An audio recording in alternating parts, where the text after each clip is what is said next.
Hi there, everyone. This school development project was undertaken by Brad Benz, Alma Henry, and Nathan Henry. I'm here to talk to you a little bit about the makeup of the town and the students that we serve in Salt City High School. Again, the name of our high school, Salt City High School. We serve freshmen through seniors. It's a town of roughly 45,000 people. The ethnic breakdown is 85% Caucasian, 10% Hispanic, 4% African American, and 1% Asian. Our economic demographic, 70% of our students qualify for free and reduced lunches. We've had a lot of industries move out of the Hutchinson area in the last couple of decades, which has led to increased levels of poverty within our school districts, which poses unique challenges for our teachers and the students who have grown up in the district of Hutchinson. Start time and end time for our days. We like to start a little bit later than some high schools. We start at 8:35 and finish at 3:15. We also offer an extensive busing system to pick students up who cannot make it to school with their own vehicles. Again, that kind of stems from our high level of poverty within our districts. Also, research has backed up that later start times lead to better academic performance, less traffic accidents, and it allows students to get that needed 8 hours of sleep each day so that they can function better in our classrooms. The vision of our school is that we make sure all of our students are ready for the 21st century. We are committed to serving all learners. We also want our kids to graduate with skills that will help them out in the 21st century, such as problem solving and critical thinking type of skills. The core beliefs of Salt City High School, again, we are committed to all of the learners in our district, no matter what type of learners they may be. We're also committed to developing both hard and soft academic skills, hard skills such as math and science, soft skills such as collaboration, being able to work in groups, and social skills that will be vital for the 21st century. Also, we are committed to developing critical thinking skills within our students. It's our belief that our students need to be able to do, or at least have a skill that a computer cannot duplicate/replicate.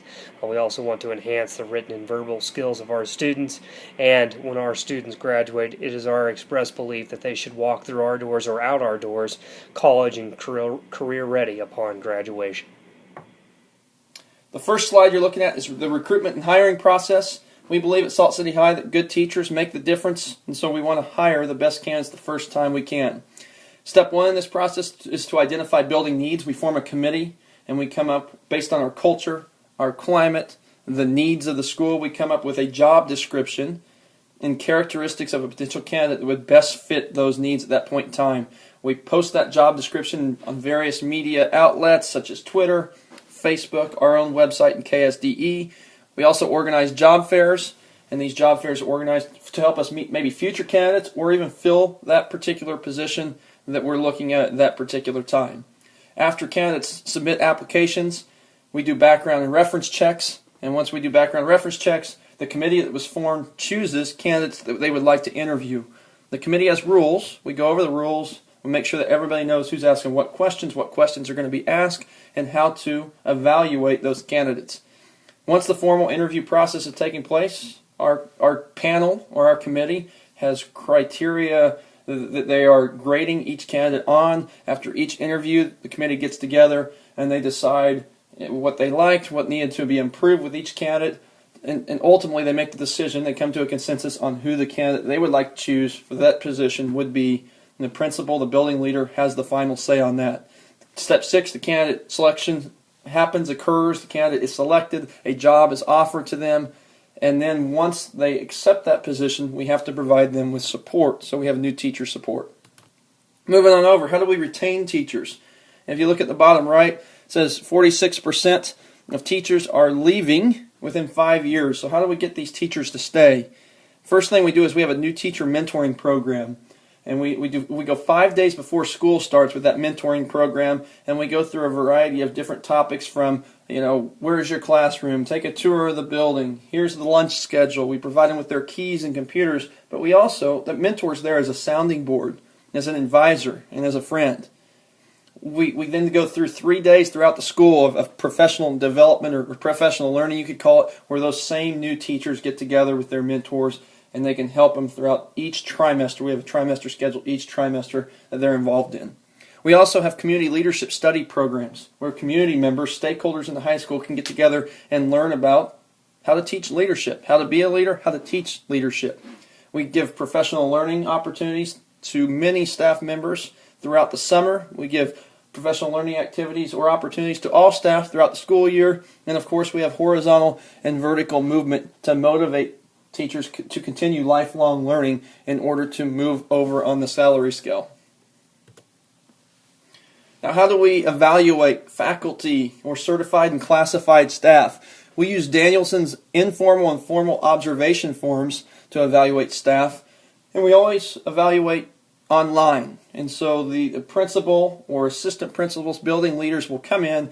They will make sure that you're aware that there is going to be some type of walkthrough, some type of informal or formal evaluation, and they'll get any questions that you have answered. They'll set up a date and time for that informal or formal evaluation, and then they'll evaluate formally. Once the formal evaluation takes place after the pre-observation conference, then there's a post-observation conference within 3 days.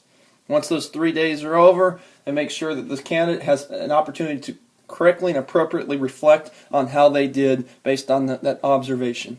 If there's an improvement plan needed, they start with an individual growth plan, and they check it out after about 30 days. Did this candidate improve? Are they making these improvements? If not, we could move to a level 1 or a level 2 improvement plan. Next, we have tenure and advancement. At our school, obviously tenure is no longer recognized, but we still have the ability to have due process. And due process starts with the principal. If you have a grievance, within 10 days of the grievance, you have to give the principal notification. You can have witnesses or evidence, and the principal within 10 days has to decide. If you don't agree with the principal's decision, you can go to the superintendent, go through the same process, to the school board, go through the same process, and then you can bring in an arbitrator, but the school board has final say. As far as advancement goes, we can advance up the salary schedule with continuing education credits. We can convert PDC points, and you can get more money based on experience over time. Our budget, as you can see up there, there's about 4 main items that our budget goes to, and we made kind of a budget that models our high school, Hutchinson High School. And in the 4 main budget items, line items that you're seeing, instruction curriculum, we obviously need that to effectively teach students, impact students. So it is heavily weighted, as are activities, athletics, and supplemental. We also have vehicle operation at the high school for traveling to and from various activities. And then we have the capital outlay budget to improve building structures. Finally, our school safety and crisis plan. We have safety and crisis plan. Now, we generally train our staff members in the following scenarios, but they got to operate with good judgment during the time that the emergency or the crisis takes place. So we have various plans for fires, tornadoes, intruders, bomb threats, accidents, and medical emergencies.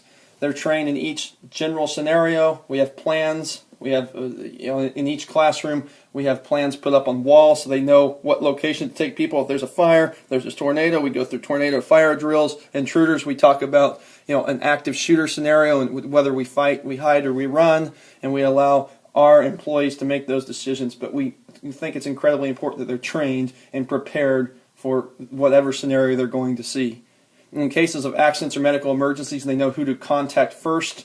They know how to get their class away from the accidents or to keep their classes or students as safe as possible. And inclement weather, depending upon whether students are not at school or at school, we have other policies put in place.